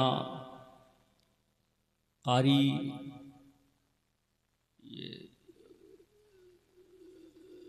आपके बड़े साजिद साहब बड़े मोहतरम हैं और ख़ुद ये 10 रोज़ा बयान फरमाते हैं, बड़े अच्छे मुक़र्रिर हैं, बड़ी लंबी लंबी तकरीरें आपकी होती हैं। वो ख़ुद चाहें तो बहुत देर तक बयान करें। क़ारी सनाउर रहमान साहब ये चाहें तो बहुत देर तक नातें पढ़ें, और उलमाए कराम तशरीफ़ फरमा हैं। बहरहाल थोड़ी देर आप यहाँ बैठे हैं, दिलचस्पी के साथ, मोहब्बत के साथ बैठकर मेरी बातों को गौर से सुने। ये कोई हंसी मजाक ठट्ठा मस्खरा की महफिल नहीं है। यकीनन माँ होती है, वो किसी की भी हो, और वालिदा का साया जब सर से चला जाता है तो फिर बच्चे को एहसास होता है कि हमने क्या खोया है।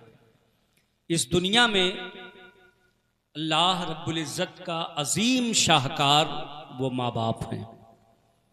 माँ बाप को अल्लाह तबारक व तआला ने बड़ी अहमियत, बहुत फजीलत अता फरमाई है। नबी अकरम सल्लल्लाहु तआला अलैहि वसल्लम ने इनका बड़ा मर्तबा बयान फरमाया है, और हमें और आपको ये हुक्म दिया है कि हम अपने माँ बाप के साथ नारवा सलूक ना करें। हम अपने माँ बाप की कदर व कीमत को पहचाने। शरीयत ने इन्हें हमारे लिए बहुत बाबरकत बनाया है। हज़रात मोहतरम अल्लाह तबारुक तआला इरशाद फरमाता है, व इम्मा यबलुगन्न इंदकल किबरा इहदाहुमा औ किलाहुमा फला तकुल लहुमा उफ़्फ़िन वला तन्हरहुमा वकुल लहुमा क़ौलन करीमा वक़्फ़िज़ लहुमा जनाह ज़िल्ल मिनर रहमा वकुल इरहमहुमा कमा रब्बयानी सगीरा। ये एक आयत करीमा है। मुतअद्दिद आयाए करीमा में अल्लाह ने कुरान में माँ बाप की अज़मत व फजीलत को बयान फरमाया। हज़रात मोहतरम, ये उलमाए इकराम तशरीफ़ फरमा हैं, ये माँ बाप की, वालिदैन की अज़मतें बयान करते रहते हैं। आपने भी मुझसे पेशरो ख़तीब से भी समाअत फरमाया, शायरों से भी समाअत फरमाया। थोड़ी देर में वालिदैन की फजीलत और उनका अदब व एहतराम और दुनिया से जाने के बाद उनके लिए क्या काम करना चाहिए, इसी पर मैं गुफ्तगू करूँगा। आइए कुछ कहने और सुनने से कब्ल और पेशतर हम और आप मिलजुल कर आकाए नामदार मदनी ताजदार सैयद अबरार व अखियार जनाब मुहम्मदुर रसूलुल्लाह सल्लल्लाहु ताला अलैहि वसल्लम की बारगाह बेकस पनाह में हदिया दुरूद व सलाम पेश करने की सआदत हासिल करें। बावाज़ बुलंद पढ़ें, अल्लाहुम्मा सल्लि अला सय्यिदिना शफ़ीअना हबीबना नबीना मौलाना मुहम्मदिन सल्लल्लाहु ताला अलैहि वसल्लम तिब्बिल क़ुलूबी व दवाइहा व आफ़ियतिल अबदानी व शिफ़ाइहा व नूरिल अबसारी व ज़ियाइहा व क़ूतिल अरवाही व ग़िज़ाइहा व बारिक व सल्लिम सलातम व सलामन अलैका या रसूलल्लाह सलातम व सलामन अलैका या हबीबल्लाह सल्लल्लाहु ताला अलैहि वसल्लम। हज़रात मोहतरम, हम और आप मोमिन हैं, अहले ईमान का ये अकीदा है।